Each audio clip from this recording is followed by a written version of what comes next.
Hello and welcome to Sound Off Sports. Mike Davis here. A big week in the NFL as we're breaking down all the news of NFL free agency. We're going to talk a little Brock Purdy, a little Geno Smith. Is he the right fit for the silver and black? Plus, Kevin Bolinger joins us to break down some of the moves that could be on the horizon for the Raiders. It's a big-time show. We're happy to have you with us. SOS starts right now. Make some noise. This is Sound Off Sports, sponsored by Sam & Ash. Is Geno Smith the right quarterback for the Raiders? Kevin Marie Holiday on Facebook says, no, too old. The Raiders need to draft a young QB, enough wasting money on has-beens. Hello and welcome inside the den here at Fox 5 Studios. Mike Davis with you here. My main man, James Edward Barrickman IV. James, you look so handsome today in this pink, button down. On Wednesdays we wear pink or whatever they say in Mean Girls. Is that what this is? I think it's Mean Girls. That's a good. I gotta rewatch that. Yeah. I mean, your guns can't even fit in this. I mean, they're gasping for air. I know it's a little bit too tight. I've been gaining quite a bit of weight here since last summer. So listen, he's stressing over his Pittsburgh Steelers. A lot to get into today, guys. NFL free agency, an exciting time. It's amazing how the NFL is just a year-round. It's a year-round sport. There's so much to talk about, but we got to dive right into what's going down right here in Las Vegas with the Silver and Black as the Raiders traded a 2025 third-round draft pick, 92nd overall to be exact, for Geno Smith, sent it over to Seattle. Now Geno Smith can contend and start playing again with his old... He's going to contend with the Raiders now and, try to get us into playoff berth. Contend for a playoff berth. Yeah, and, link up with his old coach, Pete Carroll. James, this is where I want to start. I think it's a no-brainer move, right? No-brainer move to get a guy like Geno Smith, who's a major upgrade from Gardner Minshew and Aiden O'Connell. Upgrade, yeah, 100%, definitely. right? He's due $31 million this year. I think there's a lot of factors, whether he's going to be the guy who is going to really set the stage for the future, or if we're going to still be in contention to get a Shedeur Sanders, one of those types of things. But I think the move overall is just a win-win, no-brainer. And if you need a quarterback in this league, you can't start the season off again with Aiden O'Connell. So to me, this is a great move, and I think he could really set the stage for the future with this franchise. I'm a little bit different on this than you. I would rather ride with Aiden O'Connell, be another 4 to 5 win team next year again, than be stuck in the mediocre middle with Geno Smith, where, you're not going to be picking towards the bottom of the league. You might finish third in the division, but you also are never going to have a real chance at contending for anything legitimate, like an AFC title with Geno Smith. I think while Geno is a fine signing, you need to have a semblance of a quarterback to attract other free agents, right, and that's okay. But I think at 6, they still need to be looking for a quarterback, Shedeur Sanders. You can't go into this season and expect Geno Smith to be your guy this season and for the next 2 or 3 seasons. You need to have a legit franchise quarterback to win anything of substance in this league. Shedeur Sanders gives you that opportunity, while Geno Smith just kind of keeps you in the mediocre middle, which does you no good one way or another. Well, here's why I like the Geno stuff, because to me, you start looking at what the cap hits for some of these other quarterbacks around the league are, and they're not good deals. I mean, his cap hit this season is 53. No, that's a horrible deal. Dak is a 60. Jared Goff a 53. So, to me, when you start looking at this, Cousins a 45. So Derek Carr a 37. So to me, Geno Smith is a guy in the past 2 years, he's tied with Mahomes for the most game-winning drives over the past 2 seasons in the NFL. This is a guy who, he led the Seahawks to 10-7 last year under a brand new head coach. He's definitely a sufficient quarterback. Definitely. So I kind of like it. The problem is you just don't know if you're going to be able to get a quarterback. You want Shedeur, you want Cam Ward, but there's a lot of QB-needy teams at the top of the draft with Tennessee, Cleveland, the New York Giants. You don't know if you're going to get a quarterback, and if you don't, that's okay, but at least we're picking near the bottom again next year, with Aiden O'Connell and Gardner Minshew or whoever else, and then we'll have an opportunity next draft to get that guy again. With Geno Smith and now Pete Carroll, you're not going to be picking this low again. But they don't want for how many compete. years? And I guess by the Raiders' standards, given how bad they've been for the last 25 years, just competing and being in the conversation for a playoff spot is enough for this team and this fan base. But if you really want to take it to the next level and you really want to be taking on Mahomes and Harbaugh and the Broncos and the others in this division, you need to have a legit franchise quarterback, not Geno Smith. Yeah, let's hear what somebody at home had to say about whether Geno Smith is the right QB for the Raiders. I am a Seahawks fan. I was raised in Seattle, but I currently live here in Las Vegas. We had Geno Smith for the last couple years, and he got us to a 10-7 record, but I think he's too old. You also have our old coach, Pete Carroll, and I think you might do okay, but you're not going to make it to a Super Bowl with him. I think he's too old. I don't think you might get a first round. You might make it to the playoffs, but you will probably get beat in the first round. So if you're looking for the future, towards the future with Geno and Pete, that's not your answer. Yes, Pete's a great coach, but he is up there in age. And yes, he's getting ready to retire in a few more years. And Geno is the same way. He's had too many interceptions in the last year in the red zone. So the answer to your question on Facebook, no, I don't think he'll do great for you guys. You guys could do better. Have a wonderful day. And I wish the Raiders well, but go Hawks. All right, thank you so much to that great caller finding us on Facebook. We love to hear your calls. Listen, I think the best case scenario for this franchise, you got Geno. He can be that stopgap for a few years. Getting to the first round of the playoffs, that's a big win for this franchise. If they can do that and have Shedeur in the fold, draft him at 6, and have the QB of the future, that's the way. That's the best case scenario for this franchise. Guys, coming up after a short break, we're talking more Raiders, more silver and black. Kevin Bolinger, sports director here at Fox 5 Las Vegas, is going to be joining me here in the studio. Is Geno Smith the right quarterback for the Raiders? Deron Smith on Facebook says, it's a good move for Raiders. Now draft a QB and let him sit and learn behind Geno.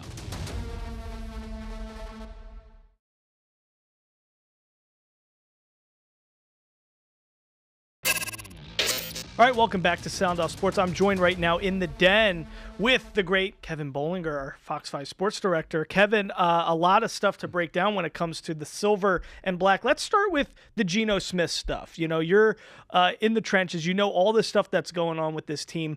What did you think when you first saw that move occur? I think certainly it's an upgrade for the Raiders, but there's also familiarity, obviously, with Geno Smith and Pete Carroll. They have a very good relationship. Geno Smith won the starting job up in Seattle and then got the new contract with Pete Carroll in place as the head coach. And both Pete Carroll and John Spytek have said all along that, you know, that they want to build this roster with players who have a commitment level to football and a competitiveness to them. And quarterback's the number one position, most important position in sports, let alone football. So there was a comfort level with Geno Smith leading this offense for the Raiders for Pete Carroll. And I think that they want to make sure that they have somebody, as Pete Carroll said, that can kind of command the offense. They made no secret about the fact they want to run the football, but when they do throw the football, they want to have somebody who's going to be able to control things and not turn the ball over as much. So, I mean, and I love the move, but for people like my producer, James Edward Barrickman IV, you know, I guess playing devil's advocate here, a lot of people say, okay, well, you don't want to be in no man's land. You don't want to be in limbo. Is Geno the guy who can really get you to a Super Bowl? And now with Pete Carroll in the fold and having Geno, maybe you're taking yourself out of contention from acquiring that franchise quarterback next year who would be at the top end of the draft, because now you're going to be a better football team. So philosophically, how would you break this down? Because you want to compete, you want to have a new culture and a good foundation in place, but you might be taking yourself out of contention from getting the QB of the future. Well, here's a few things to think about with this. It's not a quarterback-heavy draft coming up this year, and you basically have two players, Cam Ward and Shedeur Sanders, that people feel are first-round quarterbacks. The Raiders pick at 6. There is no guarantee that one of those two players is going to be there at 6. So you have to either, A, find a trade partner and trade up. The Raiders know that that's harder to do than it is to talk about. They tried to do it last year to go up and get a quarterback and couldn't do it because they couldn't find a trade partner. Or you have to go out and sign your starter as a free agent and then see what happens with the draft in terms of finding somebody that they feel that they can develop. You can't take the chance that there was going to be a quarterback there at 6. So you had to get the starter now.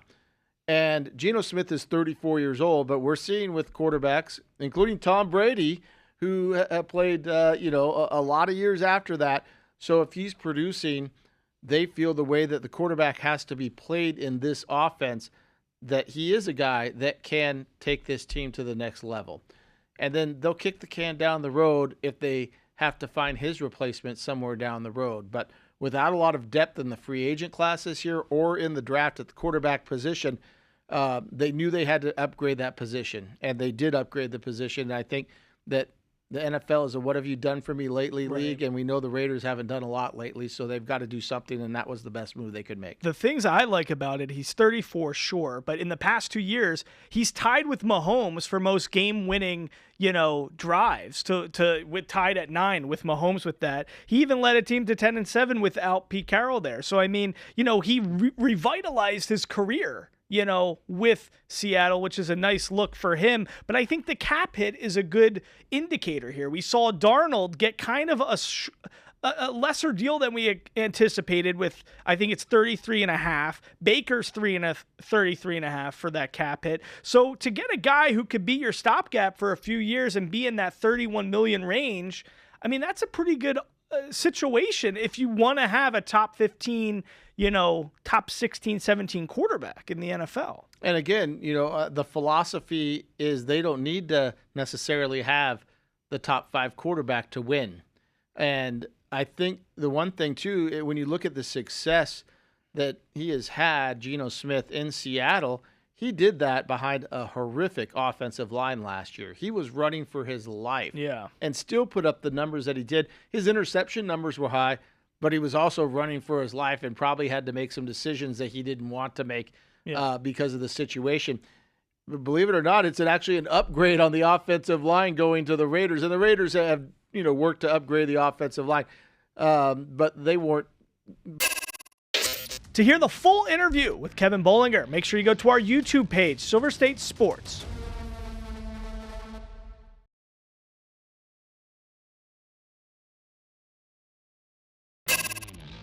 Does San Francisco need to re-sign Brock Purdy? Rick Fedzowski on Facebook says, of course, he's a real good QB. He broke a bunch of records at Iowa State. If he was playing at a different school, he would have gone in the first round. He took the 49ers to the Super Bowl, so definitely yes. Well, it's the most important position in the NFL and probably in all sports, across all landscapes. It's the quarterback position. The 49ers had a really good situation. They had, the perfect formula for success in the NFL, James. You get a decent quarterback on a rookie deal. You pay a lot of guys surrounding you, and that's how you win a Super Bowl. But now the window has closed. As we saw, the 49ers have had to trade Deebo Samuel. Kyle Juszczyk is released. Ward, the corner's gone. Malik Collins, Javon Hargrave. All these guys are now out. Now they have this closed window, and the 49ers, John Lynch, Kyle Shanahan and company, they have to decide what they're going to pay, how much they're going to pay Brock Purdy as he comes off his rookie contract. 45 mil a year? 45 mil was the report? Is some of the reports out there.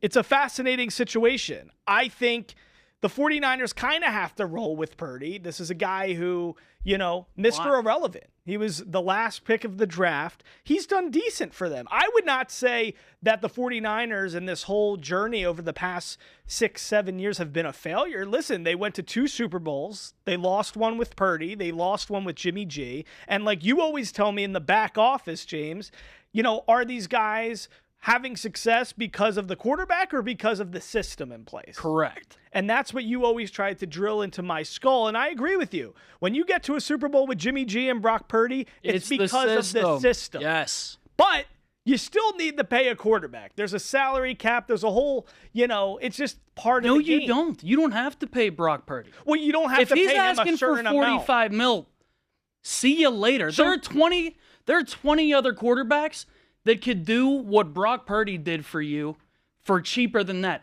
And if Sam Darnold's going for $33 million a year, why is Brock Purdy getting 45? If Sam Darnold, who's a better quarterback than Brock Purdy, is also cheaper than Brock Purdy, why weren't the 49ers in on Sam Darnold?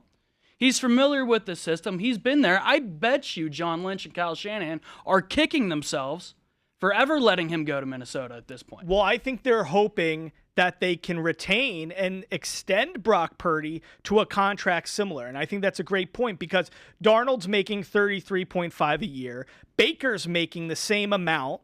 There's guys, though, in this territory where it doesn't behoove you to start spending $45 million on Purdy. Tua's making 53. That's a horrible contract. That's a horrible contract. Him and Dak, horrible contract. So, but Purdy's agent is going to be like, hey, Purdy's better than Tua. He's got to make what Tua's making, but John Lynch can't do that. You can't.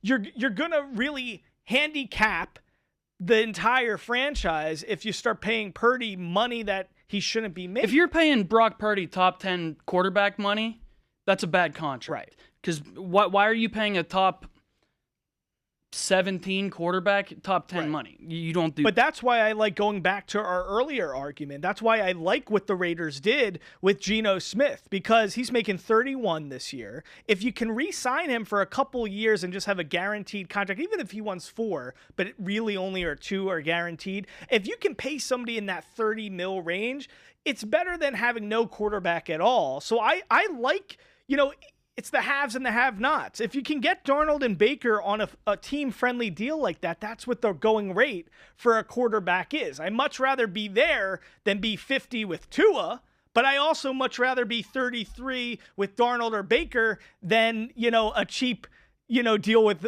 Gardner Minshew for 15. Are in 2 different situations, though. The Niners have proven that, hey, we can get to the Super Bowl with top 15, top 20 quarterbacks because the system's basically quarterback proof, and we can put together a GOAT squad from a roster perspective.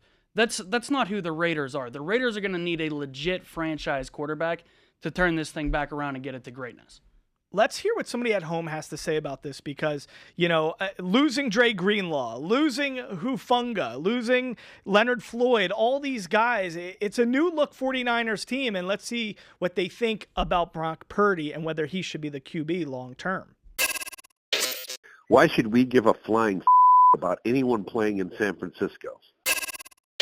Are some callers flustered? Gotta be a Raiders fan. I assume they're not listen, there's a lot fans of San Francisco. There's a lot of 49ers fans in Vegas, and it's also, you got to be plugged into the QB market because it really informs the way that the league's going. So I mean, this is a big topic in the sports world, as quarterback is the most important position in sports. James, what's your take home message for the audience here when it comes to this topic? No, the Raiders should not pay Brock Purdy $45 million a year, especially when Sam Darnold's only getting 33.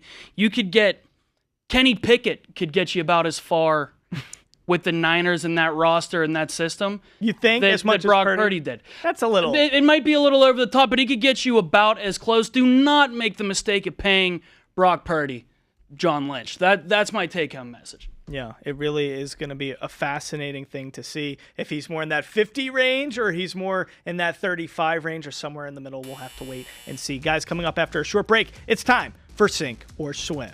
Does San Francisco need to re-sign Brock Purdy? Alfred Rosgato on Facebook says, Mr. Irrelevant had a good run.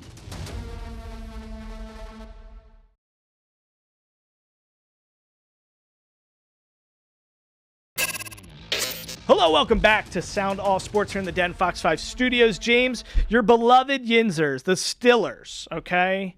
Primanti Stillers, brother. You said that beautifully. Did I do it? Pittsburgh Stillers. Primanti brothers, Yeah. all the beautiful, gorgeous things that we love about Pittsburgh.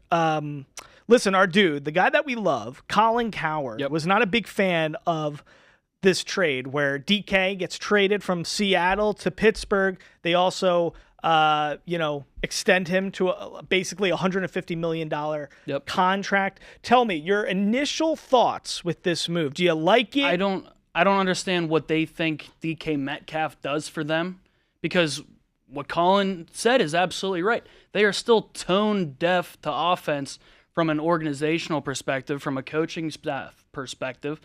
What do they think? They can't put DK Metcalf in the situations to succeed. So what is DK Metcalf going to do for you, especially on that contract? They seem to think they still have a window when I think the entire world, maybe outside of the organization, sees that they clearly don't. But if you're going to go for this thing and act like you still have a window, you need to go get a quarterback to now throw to George Pickens and DK Metcalf.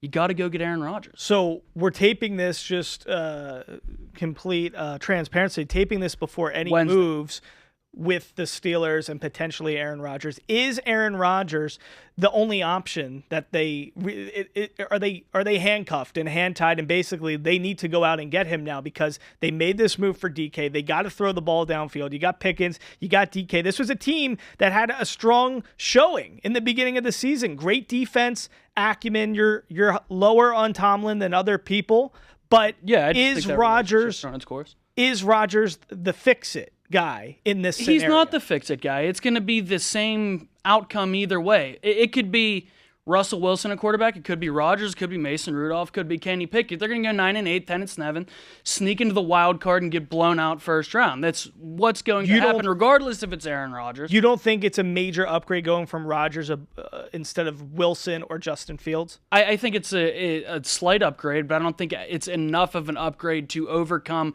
the perennial December-January collapse that comes with Mike Tomlin being your head coach. It's going to be interesting to see what goes down. We'll definitely be talking about the Aaron Rodgers drama and how it unfolds next week here on the show. Until then, we'll see you next time here for Sound Off Sports. For James Edward Berkman IV, I'm Mike Davis. We'll see you next time here for Sound Off Sports.